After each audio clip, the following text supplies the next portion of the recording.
So same as part 2 in the video, we're going to show you more of the installation in a short little segment and then hit you with the big details after it. Let's get straight into it.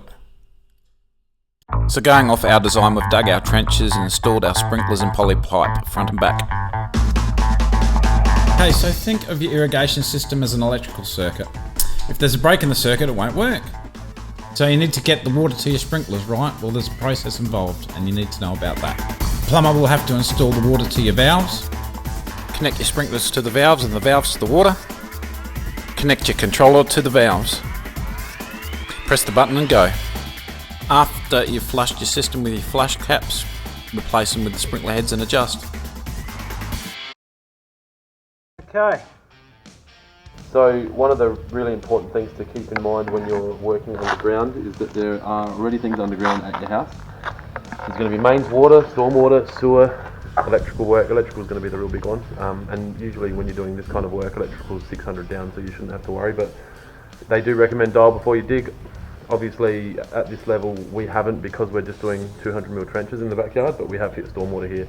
Yep. So really easy to fix. Obviously there's no health concerns here because there's no sewer, there's no electrical, but just wanted to make mention to obviously be conscious of where your pipes are, and you can sometimes work it out from where the pipe is on the road, or what makes logical sense from where a downpipe might be.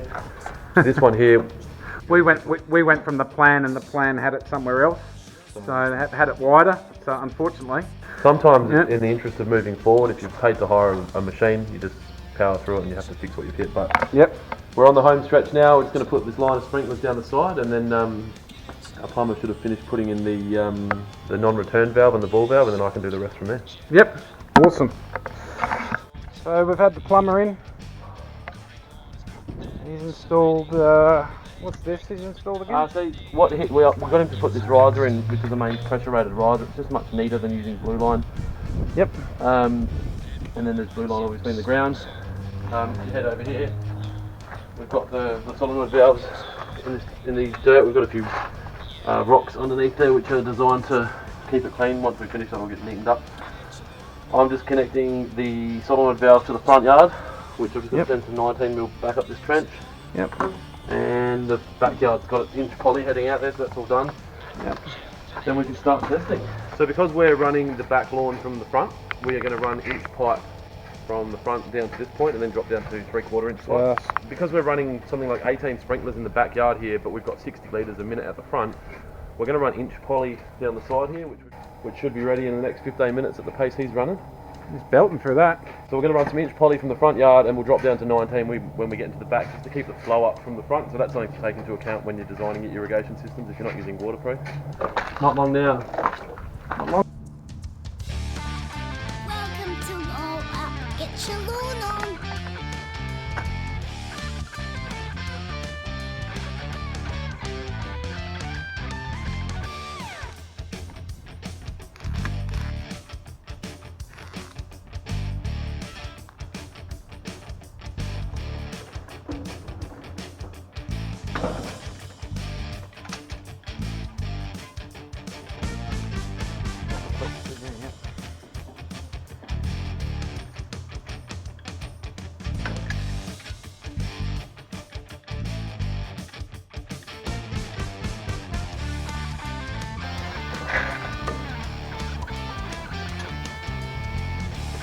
This is irrigation cam.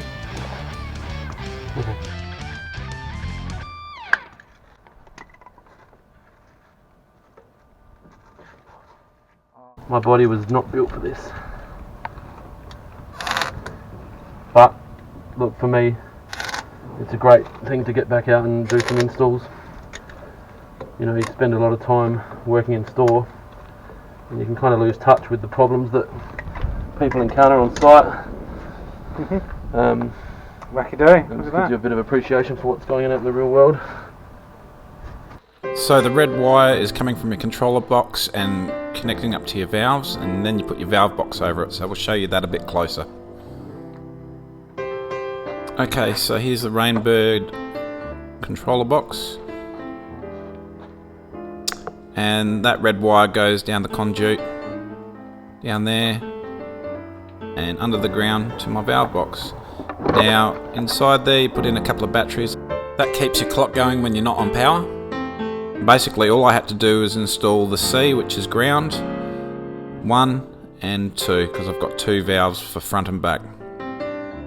So connecting it up was pretty easy. You just use a wire stripper and screwdriver. Green is the earth and white and black are controlling valve 1 and 2. And you see in the top there, the 2 earths of the valves are connected in the middle there, and left and right is valve 1 and valve 2. Pretty easy. So this is showing the connector to my blue pipe, which goes into the valve and the manifold. So with the signal from my controller, should be able to operate it and test it out, and it should work.